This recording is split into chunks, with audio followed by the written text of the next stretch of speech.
Secretary of State Marco Rubio is in Israel today, September 15th, for high-level talks aimed at reaffirming the US-Israel relationship.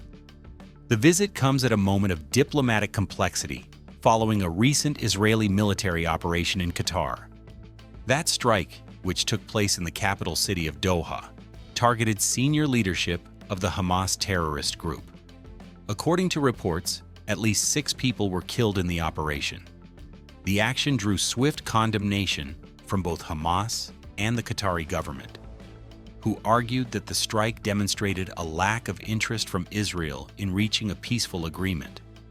In a notable development, President Donald Trump also expressed his own disapproval of the strike's timing and location, creating a rare point of public friction between the two allied administrations. Just last week, on September 12th, President Trump and Secretary Rubio met with Qatar's Prime Minister to discuss the fallout from the incident. Secretary Rubio's current visit to Israel is therefore seen as a critical effort to smooth over these tensions and coordinate strategy as Israel continues its broader military actions against Hamas within the Gaza Strip. Upon his departure for Tel Aviv, the Secretary of State affirmed that despite recent disagreements on tactics, the fundamental US-Israel relationship remains strong and unwavering. His meetings today are expected to focus on de-escalation with regional partners while reinforcing American support for Israel's long-term security. From tensions in the Middle East, we turn to growing friction in the Western Hemisphere. President Donald Trump has signaled a U.S. military strike on mainland Venezuela remains a possibility. Responding to questions on Sunday with a non-committal, "We'll see what happens." The comments come amid escalating tensions with the government of Nicolás Maduro, centered on accusations of large-scale drug trafficking. President Trump explicitly linked any potential action to what he described as an unacceptable flow of gang members, drugs, and drug dealers from the South American nation. He defended the administration's aggressive posture by pointing to the devastating human cost of narcotics in the United States. The rhetoric follows a recent U.S. military action in the Southern Caribbean, where a strike destroyed a Venezuelan drug boat, killing nearly a dozen suspected narco-terrorists from the Tren de Aragua gang. The Trump administration had previously designated Tren de Aragua as a foreign terrorist organization back in February.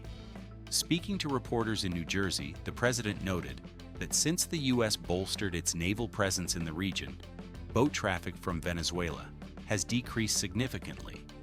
When pressed on whether more strikes on drug smuggling boats were imminent, he repeated, "We'll see what happens." The Maduro government has labeled the U.S. military actions as illegal, and on Saturday, Venezuela's foreign minister accused U.S. Navy personnel of improperly boarding a Venezuelan tuna boat in the nation's territorial waters. The Trump administration's assertive policies are setting the stage for a landmark term at the Supreme Court, which is set to return soon. Legal experts anticipate the justices will wrestle directly with the constitutional limits of executive power, as months of litigation have worked their way through lower courts. A key example is the ongoing legal battle over the administration's policy on birthright citizenship. While the Supreme Court has already weighed in on the matter, its previous ruling was narrow. It focused on procedural grounds, specifically opposing the authority of lower courts to issue so-called nationwide injunctions that block a policy across the entire country.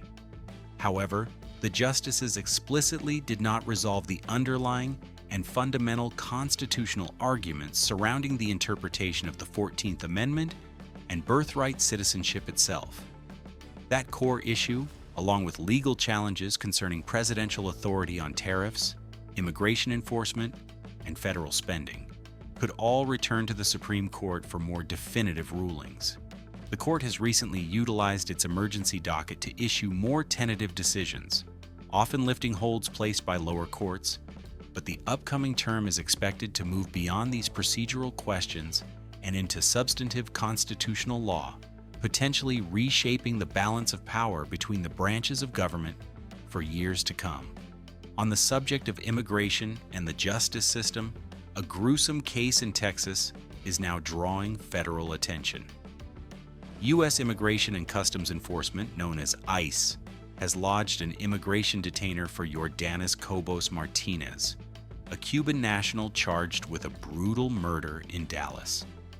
According to the Dallas Police Department, Cobos Martinez is accused of beheading another man with a machete at a local motel on September 10th. In a statement, the Department of Homeland Security provided harrowing details, alleging that the suspect committed the homicide following an argument and did so in front of the victim's spouse and child.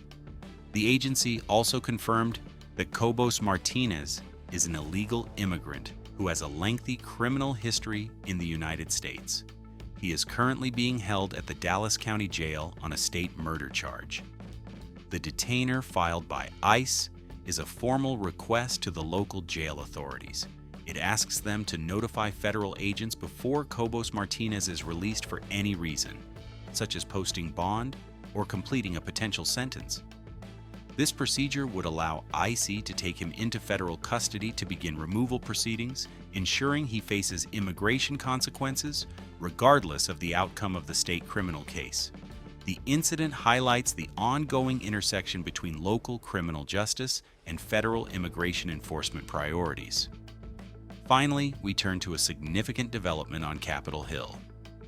Long-serving Texas Republican Congressman Michael McCall announced on Sunday that he will not be running for re-election next year. The 63-year-old congressman, who is currently serving his 11th term, revealed his decision during an interview on ABC's This Week. McCall, who was first elected to the House of Representatives in 2004, has become one of his party's most prominent voices on national security and foreign policy.